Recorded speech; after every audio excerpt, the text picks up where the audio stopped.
Aujourd'hui, on s'attaque à TFD, ou The First Descendant. Sorti récemment le 2 juillet 2024 et qui a été développé par Nexon, il a fait beaucoup de bruit pour C'est un sacré pétard. Goo gaga. Goo gaga. I want milk. Seigneur Dieu Tout-Puissant, c'est tellement beau.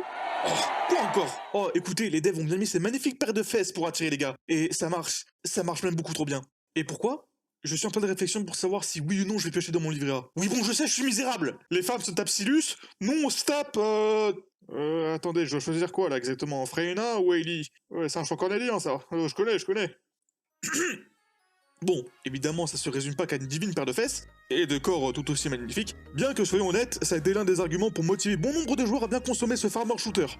Ça, au moins c'est dit. Qui, évidemment, a voulu se démarquer de ses concurrents, comme les cultissimes Destiny et Warframe, qui sont déjà bien établis depuis longtemps, et qui, contrairement à TFD, a une communauté fidèle à la mort. Franchement, s'il y a bien un truc que ce jeu a fait émerger, c'est la guerre entre la communauté Warframe et Destiny. Non, franchement, respect. Avoir déclenché une crise juste avec une paire de fesses, faut le faire. Enfin bon, passons. Étant donné que c'est un farmer shooter qui est inspiré de Destiny et de Warframe, et point notable, les devs l'assument entièrement. On va retrouver alors tout un système de sets d'équipement, ainsi que des modules d'armes qui a pour but de rendre nos légataires plus forts, plus résistants, plus critiques sur une cible précise ou sur tout un groupe pour faire du démobage, pur et dur. Chose qu'on aura évidemment sur les autres jeux du même style que TFD, en sachant que les monstres ont des faiblesses élémentaires, ou du moins les boss, on va dire, le plus gros. Après tout, ces magnifiques demoiselles ne sont pas là que pour faire joli, idem pour tout le reste. Chaque légataire a des compétences pour un rôle bien défini, qui peut être spécialisé de manière bien plus précise en fonction de son set, qui dépendra entièrement de vos préférences, cependant, étant donné que c'est un farmer shooter, comme son terme l'indique, il va donc falloir beaucoup trimer pour avoir un légataire,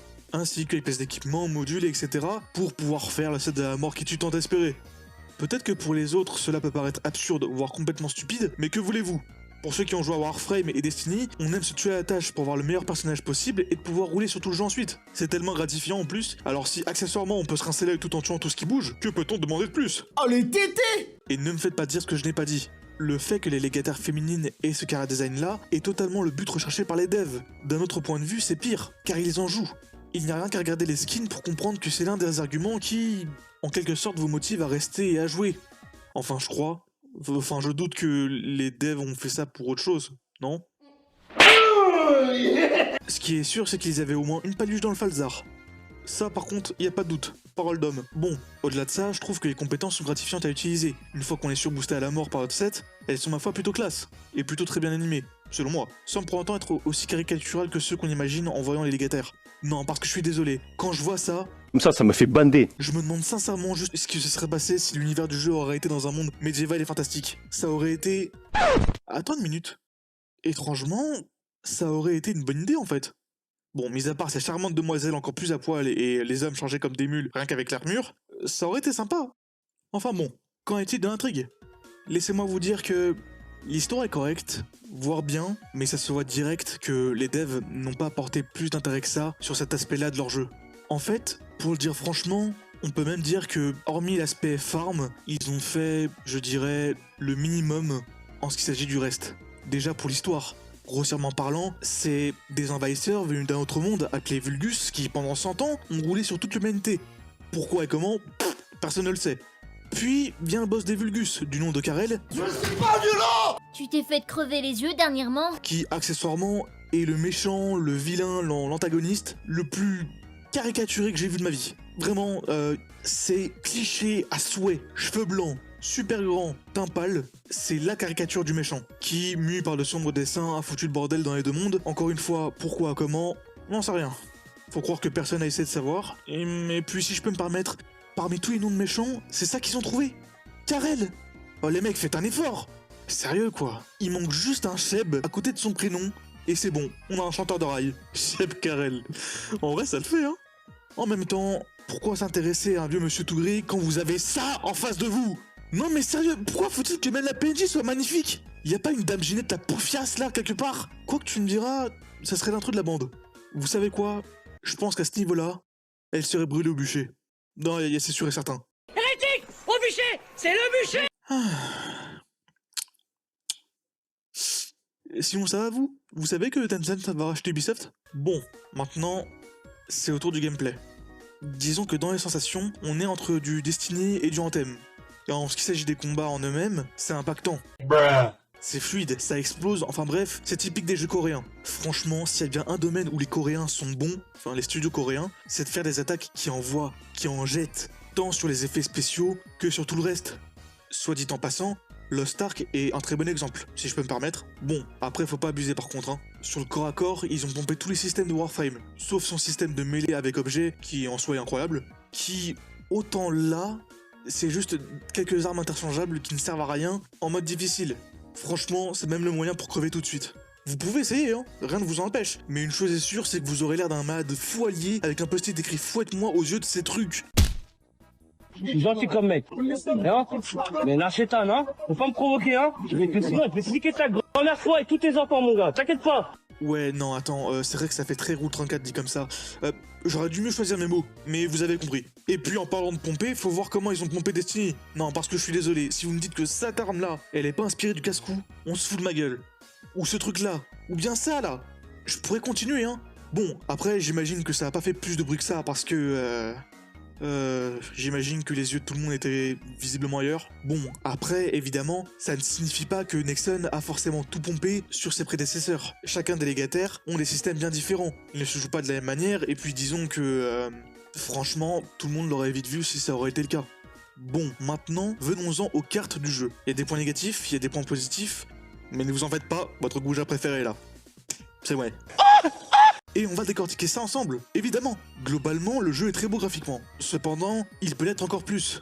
J'aime beaucoup le canyon et Kingston, ou bien même Agios et la forteresse. Bonjour maman, c'est pour te dire que il fait vraiment froid. Ici il pleut, mais il pleut blanc. Quoique je l'admets, des fois ça m'a fait tiquer parce que ça ressemblait étrangement à Destiny. Les mini-zones sont quant à elles parfois vides et ne profitent pas assez de la verticalité que peut offrir le grappin. Déjà parce qu'il ne s'accroche pas partout comme on le voudrait, et surtout qu'on ne sait jamais sur quoi on peut s'accrocher ou non. Mais bon, évidemment, ça ne signifie pas qu'il faut surcharger la carte. C'est toute une question de dosage. Des endroits un peu vides pour faire émerger une douce solitude qui apporte de la liberté au joueur et qui surtout lui donne envie d'explorer la map, ainsi que d'autres endroits avec une direction artistique plus travaillée et évidemment dans le seul but de montrer l'identité du jeu. Mais bon, pour un Unreal Engine 5, je suis mitigé, si ce n'est un peu déçu en fait. Bien que le jeu commence à vieillir selon moi, eh bien il vieillit très mal. Vraiment très mal. Ce que je veux dire, c'est que beaucoup d'anciens jeux pourraient prétendre être plus beaux que TFD, comme par exemple Anthem. Évidemment, c'est pas un hasard, vous vous doutez bien. Et puis, ce sont des farmer shooters tous les deux. Donc bon. D'ailleurs, en parlant de lui, il faut savoir qu'Anthem est sorti en 2019. Et bien que le jeu est un vrai traumatisme, le fait est que même aujourd'hui, il reste très beau. Et puis, si je peux me permettre, bordel, qu'est-ce qu'il consomme ce First Desert Hunt? Franchement, je pensais pas que je tournerais à 40 FPS en moyen. Et puis même, sérieux, comment c'est possible? J'admets que ma Carlin ne soit plus trop une fusée. Enfin, je crois. Hein, après tout, la technologie évolue rapidement. Mais quand même, faut pas abuser. Je pense au moins qu'elle peut faire tourner un plus gros jeu en 2K 100 FPS. Sauf pour TFD, visiblement. Faut croire que l'autre gros tue de centaure d'Ajax a beaucoup de pixels. Et puis pourquoi que Ajax d'ailleurs, hein? On pourrait parler de Bunny 2 secondes? Non, parce que sérieux, comment on peut être aussi cambré? Désolé, mesdemoiselles, mais je doute sincèrement que vous ayez ce genre de pose tous les jours de votre vie. Dieu m'en soit témoin, si à ses 50 ans elle ressemble pas à une chaise pliable, je démissionne. Bon, là, autant j'étais plus ou moins sympa, maintenant je vais être complètement aigri.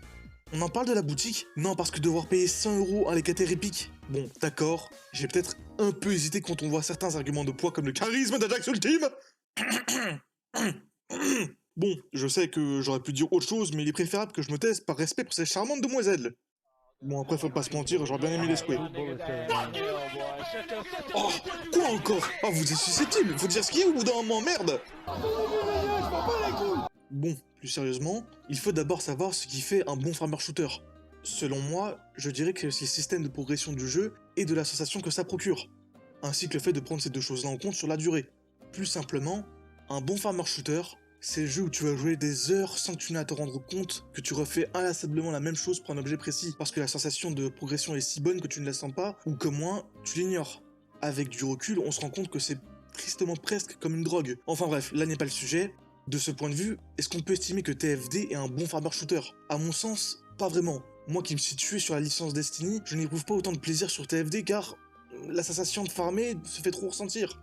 Et n'éprouve pas autant de plaisir qu'elle ne le devrait. Car pour moi, l'équilibre temps-récompense est mauvais, trop mauvais même. Et rien sur le jeu ne permet d'anesthésier ça.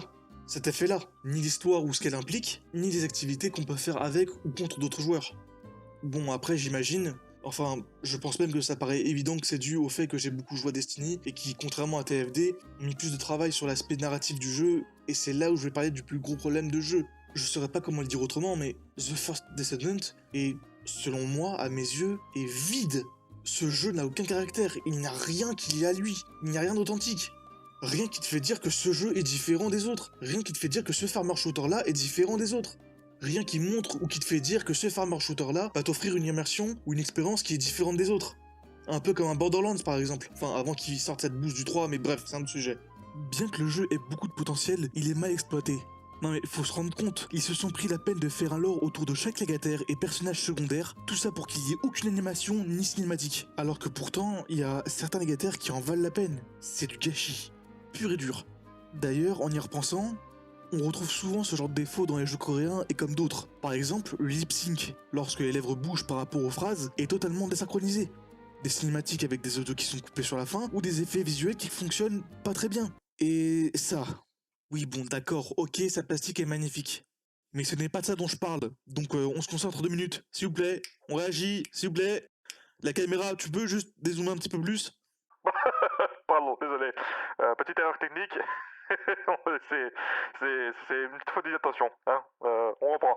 C'est criant de vérité. Bon bref, vous remarquez rien? Écoutez. For goodness sake, why can't you just get on with people? You get along fine with Jeremy. What's your problem? Elle manifeste clairement un mécontentement, mais son animation ne coïncide pas avec le dialogue. Pour être plus exact, cette animation qu'elle fait est une boucle qui ne fait que de se répéter, et je trouve ça insupportable.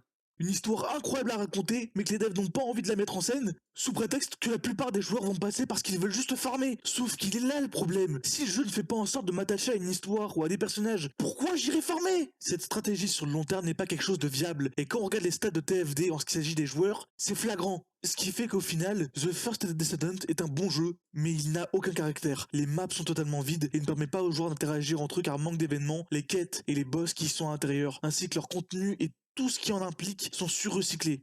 Et pour finir par le pire, on a une histoire qui est intéressante, mais que les devs n'ont pas envie de raconter. Et qui d'un certain point de vue qui m'est personnel, ils préfèrent littéralement se concentrer sur autre chose pour attirer des joueurs. Je sais même pas si je devrais trouver ça ridicule. Alors évidemment ça marche, hein, ça marche même très bien, mais pas sur le long terme. Et puis la boutique, sérieux? Payer pour des teintures? À l'unité? J'ai l'impression de voir Anthem. Quoi que tu me diras, eux, quand tu achetais une teinture, tu l'avais pour tous tes skins, pas pour un seul. Et puis si je peux me permettre, Anthem a fait beaucoup de bruit à son époque, et au final on sait comment il a fini. Enfin bon, pour un jeu que tout le monde a décrit comme celui qui allait remplacer Warframe et Destiny, on en est finalement très loin. C'est pas non plus avec ce genre de travail qui, à mon sens, est bâclé, qu'il va réussir à perturber le règne de 2 mastodontes qui sont bien établis, depuis plus de 10 ans, et qui ont déjà une communauté qui est fervente et solide, et qui surtout repose sur beaucoup plus que sur de l'esthétique. Comment je suis censé le dire de manière correcte? Oh et puis merde, vous savez quoi? C'est pas ma faute, c'est surtout des...